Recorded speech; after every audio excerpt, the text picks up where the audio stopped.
All right, welcome back to our online post show. We're going to jump right back in. Malika, hit us again with that tweet that you left us with a couple of minutes ago. Yes, definitely. And Dr. Swamy, this is directed to you. Indian secularism is strong and vibrant thanks to a largely tolerant Hindu majority. Internet Hindus don't represent the whole of India. And I wonder if you can elaborate on that. In addition to, I know you wanted to respond to a point that was made earlier about stripping of voter rights. So go ahead. Yeah. Well, first of all, you see, that itself makes the Hindu proud of himself, that it's because he's an overwhelming majority in India, that's why you have secularism. I think if India was an overwhelmingly Islamic majority, it would have secularism. That's at least from the examples we have seen. We have seen majority Islam of Kashmir. What has happened to those 500,000 Hindus who are driven out and still living in refugee camps? The population of Hindus was 32% of Bangladesh. Today it's down to 7%. It's perhaps one of the largest religious cleansing that has taken place, but nobody talks about it. In the state of Kerala, a Christian professor set an exam paper on punctuation, where he lifted up an article from a newspaper, perhaps without thinking, where there were some critical comments about Islam.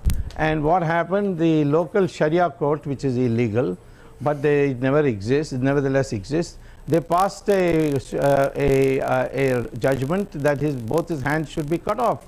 So when that professor was going for a walk in Cochin, 4 boys came in and cut his hands off. Now, these are some of the demonstrations we see which affirms to us that it's because of the overwhelming Hindu majority of India that we are still secular, and therefore we want to safeguard that Hindu majority. In that context is what I have said, that we must recognize that the mainstream is Hindu, and after all, we partitioned India between those Muslims who couldn't bear to live with Hindus, and those who could stay. Now, it's not I alone, it is Dr. Ambedkar, there are so many other thinkers who have said very clearly that once partition takes place, it has to be made explicitly clear that this minority-majority relationship must have some connection with India's past. That's what we are redefining. And I say, what is wrong if a Muslim acknowledges that what is the truth, what has been proved by the DNA, that his ancestors are Hindus? Sagarika, I want to give you a chance to jump in here. I just want to say that, it's all very well for us to say that Hindus want a voice and Hindus need to be heard. The fact is, discrimination against Muslims is a day-to-day reality in India. The Muslim community is one of the most backward communities in India. I know that they haven't been well served by the Congress's brand of vote bank politics and appeasement of the minorities, as Dr. Swamy would no doubt characterize it as.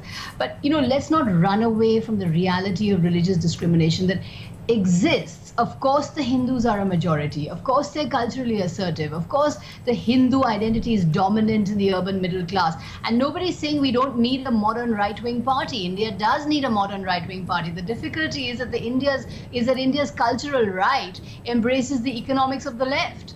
The BJP increasingly does not embrace the free market and opposes free market reforms. That's a different story. What I'm saying is we do need a two-party system, a broadly left liberal party and a broadly right party, and those two need to exist, and there has to be constructive dialogue. My only point is that in a situation where discrimination is rife, where there is a lot of religious hatred, where there is a lot of religious intolerance growing increasingly, I think the time to assert Hinduism and to assert Hindu pride is not needed. Hindus are dominant. They are the majority. They have nothing to fear. Well, Sudan, and speaking of religious intolerance, I want to step away from politics and go back to the media for a second. There's a tweet here from Atirith, and if we can get a shot of my screen here. Atirith, of course, is a former producer for the stream. He says India's liberal media is trigger-happy about Hindu fundamentalism, but unwilling to take on Islamic fanaticism. Would you agree with that? I don't entirely agree with that. I do think that there's a form of, shall we say, politeness in India, which is that you don't criticize people outside of your own faith. And I think that form of politeness has been extended to the degree where people who are in fact not moderate are painted as moderate when they happen to be, when they're Muslim fundamentalists or Christian fundamentalists. A great example of that is the televangelist Zakir Naik, who's regularly feted as some kind of moderate when he's not.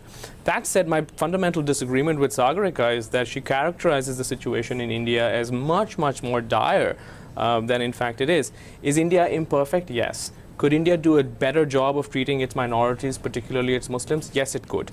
But it's fundamentally a tolerant society. It is fundamentally a pluralistic society. It is fundamentally a society where people will go and cheer a movie star or allow a businessman to do well, or people rise to the highest level in all spheres of public life. Could it do better? Yes. Do I hope that it'll do better still in 20 years? Yes. But I think that Sagarika's characterization of it as a society that is deeply rife with all kinds of prejudice is, frankly, it sort of shows a blindness to what the reality of the rest of the world is. Sagarika, if body language said it all, you'd be screaming. Where is Anand living? I mean, he's living in the US. He should I come to India all the time, and I've seen a lot of other countries.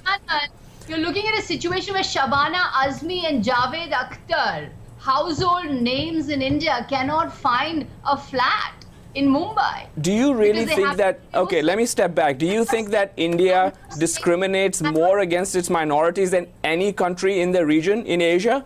Name me a country with a better record than India. I'm not saying that there isn't tolerance. I'm not saying there's that a ton of tolerance.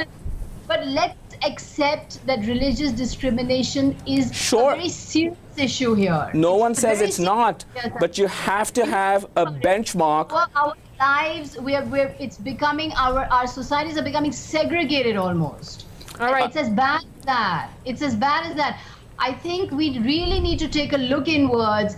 You need to look at the exposés we've done on how Muslims are finding it difficult to find a place to live. Of course, there is growing tolerance as well. I'm not saying the picture is bleak. I'm not saying it's dire. Okay, it seemed to me that you painted a very bleak picture. We've got about 30 seconds left in the show. Subramanian, I want to give you the last word since you've been waiting patiently. Let me say that a Hindu in Kashmir would find worse discrimination than the Muslim in the rest of India. So, I mean, I cannot deny that there is discrimination. But it's surprising that after 800 years of being a ruling class, the Muslims still find themselves poor and require state assistance to survive. All right, and on that note, we are going to have to wrap up our discussion. I want to say thank you to Sadanand, Sagarika, and Subramanian. And we're going to run over to Malika now, who's got some other leads that she's following for us. Malika.